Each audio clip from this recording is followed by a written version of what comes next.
अब किसी मदरसों के लोगों को कोई तकलीफ़ नहीं होने जा रही है, लेकिन जो गलत हैं उनको बख्शा भी नहीं जाएगा।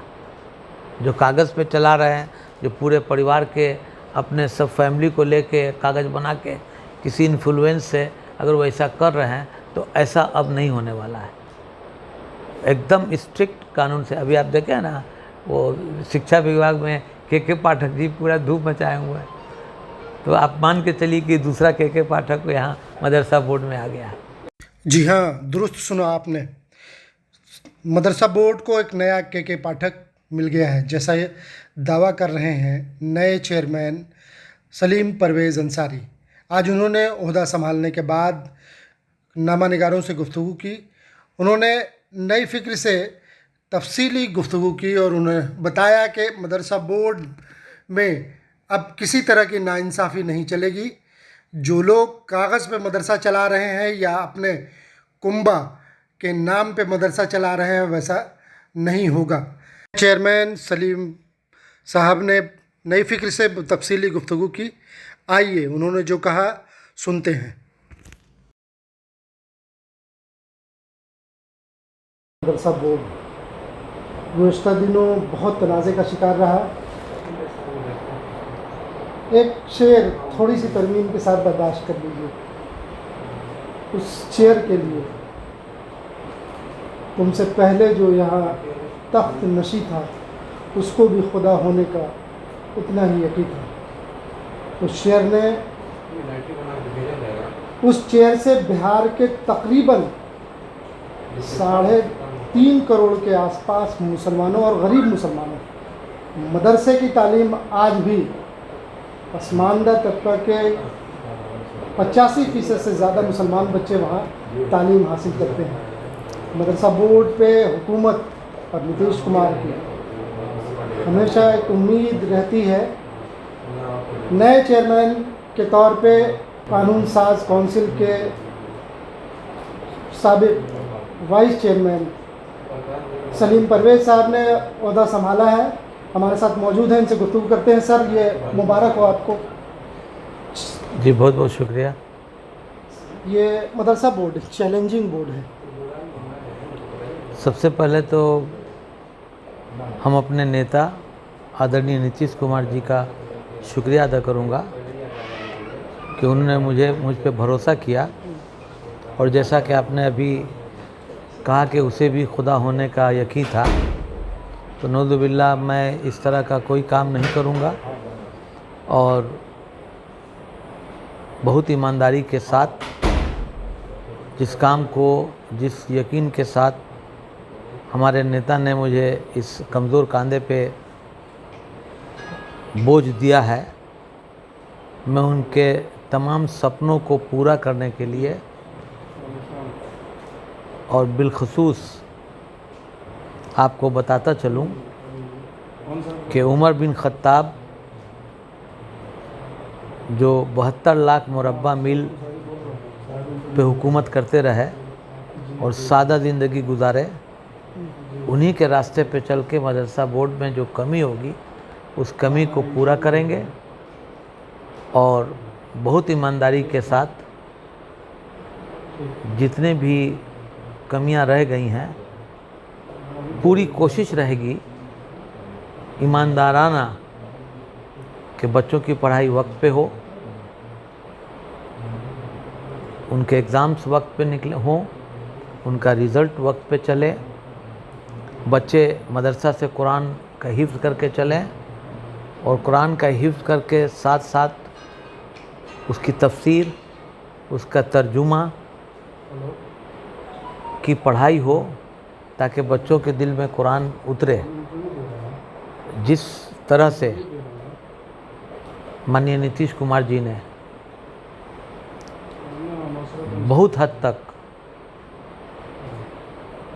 मदरसा बोर्ड को पहले भी कई लोगों को बनाया है, उनकी ख्वाहिश है कि ये अक़लियत के लोग पढ़ें लिखें जो बहुत पिछड़े हैं, जिनको सरकार में नौकरी मिले, डॉक्टर इंजीनियर बने, उर्दू के सब्जेक्ट से IAS IPS हों, BPSC करें।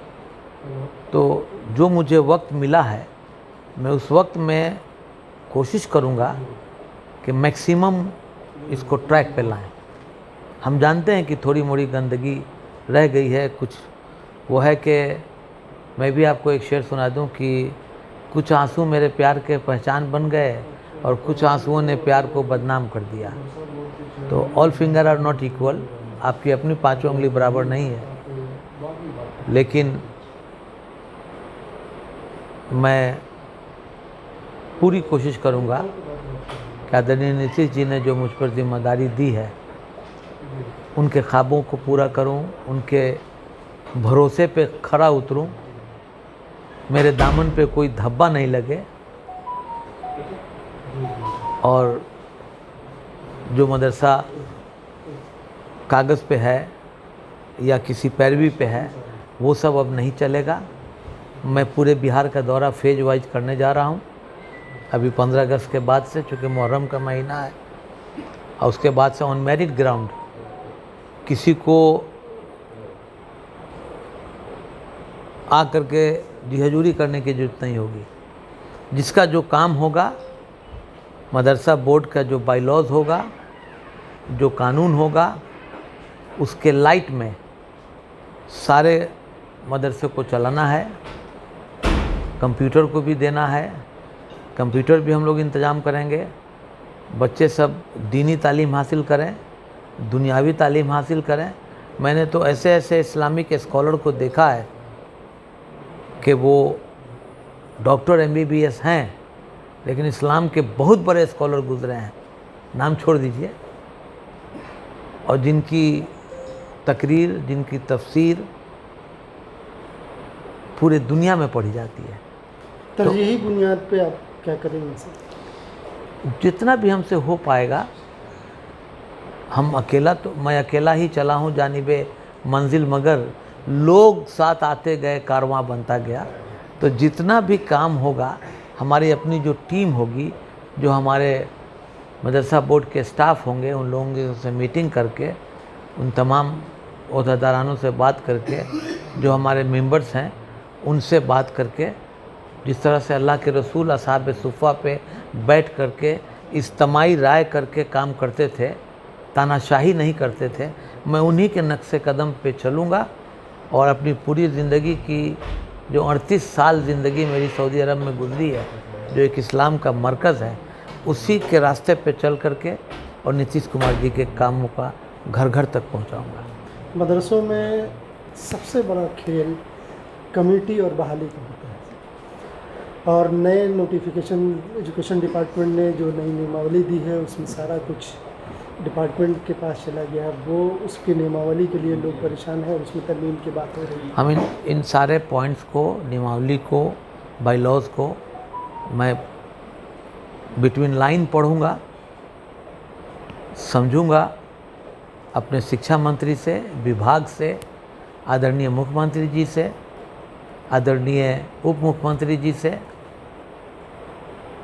सारी बातों की जानकारी दूंगा, और संविधान के अंडर में जितने भी हमको हक मिले हैं उन तमाम अपने राइट्स को रखते हुए मदरसा बोर्ड का अपलिफ्टमेंट कैसे हो, कैसे मदरसा बोर्ड बिहार का आसमान की ऊंचाई पे जाए कानूनन, ताकि दूसरा राज्य भी उसका अनुकरण करे, उसको फॉलो अप करे। इसके लिए मैं पूरी कोशिश करूँगा। जो हमारी ड्यूटी टाइम है 10 से 6 तक, जैसा कि मैं विधान परिषद में आदरणीय नीतीश कुमार जी ने जब मुझे बनाया था तो मैं 9:55 पे चला जाता था और 6:05 शाम में निकलता था। उसी तरह से मदरसा बोर्ड के सभी लोग अपने समय पे, अपने वक्त पे आके तमाम कामों को अंजाम देंगे, और किसी के साथ ज़्यादती नहीं होगी, किसी के साथ बदसलूकी नहीं होगी। जो हमारे बुज़ुर्ग उस्ताद हैं, जो हमारे बूढ़े लोग हैं, जिनके मदरसे को किसी तरह से रोका गया या कुछ उनसे जो है वो ऐसी बात कही गई जो उनकी दिल आज़ारी हुई, उन सब चीज़ों से मैं परहेज़ करूँगा और उन लोगों को इज़्ज़त भी दूँगा। आपको अपर हाउस उच्च सदन चलाने का तजुर्बा है, मदरसा बोर्ड में ये इम्प्लीमेंटेशन नज़र आएगा? यकीनन नज़र आएगा, और बहुत अच्छे से नज़र आएगा। इसलिए कि मैं एक किसान परिवार से हूँ, बीच में NRI भी रहा, पूरे दुनिया का हमने दौरा किया और सबसे प्राथमिकता मेरी ये है ईमानदारी और कड़ी मेहनत। तो मुझसे जितना बन पड़ेगा मैं उतना अपने मदरसे के लिए, अपने नेता नीतीश कुमार के लिए, उप मुख्यमंत्री आदरणीय तेजस्वी यादव जी के लिए, अपने पार्टी के लिए, अपने बिहार के मदरसों के उस तलबा के लिए, उन असातिज़ा के लिए ईमानदारी से काम करूँगा। मेरे ज़िंदगी में यही मेरी कमाई बची है, जिसके वजह से मुझे शायद हमारे नेता नीतीश कुमार ने मुझ पर भरोसा किया। मैं उनके ख्वाबों को टूटने नहीं दूंगा। क्या पैगाम है, आप आज ओहदा संभाल रहे हैं, क्या पैगाम है मदरसा के असातिज़ा, मदरसा के बच्चों के लिए? मदरसा के बच्चों के लिए, मदरसा के असातिज़ा के लिए आपके माध्यम से मैं पैगाम देना चाहता हूँ कि सब लोग वक्त पे मदरसा पे जाएं, बच्चे टाइमली पहुँचें और उस्ताद लोग जो हैं टाइमली पढ़ाएं, अटेंडेंस पूरी बने। और सब मदरसे में बायोमेट्रिक मैं लगवाऊंगा। जो मदरसा जो लोग हैं, सब मदरसे को हम चेक करेंगे कि कौन मदरसा में कितना टीचर आया, कै बजे आया, कै बजे गया। ऐसा तो नहीं है कि 12 बजे गए 5 बजे आए, ऐसा नहीं होगा। सबको ऑनलाइन मैं मेरी पूरी धीरे धीरे सब करूँगा। Rome was not built in a day. एक दिन में मैं बहुत कुछ कह दूँ कि ऐसा करूँगा तो ये पॉसिबल नहीं है, लेकिन मेरी पूरी कोशिश रहेगी कि जो सरकार का नियम है, जो वक्त मुकर्रर किया गया है, उस हिसाब से काम होनी चाहिए। उतने घंटे पढ़ाई होनी चाहिए, उतने देर तक मास्टर लोग या जो उस्ताद लोग हैं जो दर्स देते हैं वो समय पे अपना काम करें और ईमानदारी से वो लोग काम करें। अब किसी मदरसों के लोगों को कोई तकलीफ़ नहीं होने जा रही है, लेकिन जो गलत हैं उनको बख्शा भी नहीं जाएगा। जो कागज़ पे चला रहे हैं, जो पूरे परिवार के अपने सब फैमिली को लेके कागज़ बना के किसी इन्फ्लुएंस से अगर वो ऐसा कर रहे हैं तो ऐसा अब नहीं होने वाला है। एकदम स्ट्रिक्ट कानून से। अभी आप देखें ना, वो शिक्षा विभाग में के पाठक जी पूरा धूप मचाए हुए हैं, तो आप मान के चलिए कि दूसरा के पाठक यहाँ मदरसा बोर्ड में आ गया है। ये थे सलीम परवेज़ साहब। बिहार का उच्च सदन चलाने का तजुर्बा है इनके पास। एक बात इन्होंने वाज़े तौर पे कही कि मदरसा बोर्ड को दूसरा के पाठक मिल गया। कागज़ पे चलने वाले मदरसे अब न चलेंगे, लेकिन अब तक जितनी नाइंसाफ़ियाँ जहाँ जहाँ होती रही हैं, इन्होंने वादा किया है कि उसको न होने देंगे। मदरसा बोर्ड, उम्मीद है इनसे कि मदरसा बोर्ड अपना पुराना वक़ार हासिल करेगा। पटना से नई फ़िक्र के लिए खुर्शीद आलम।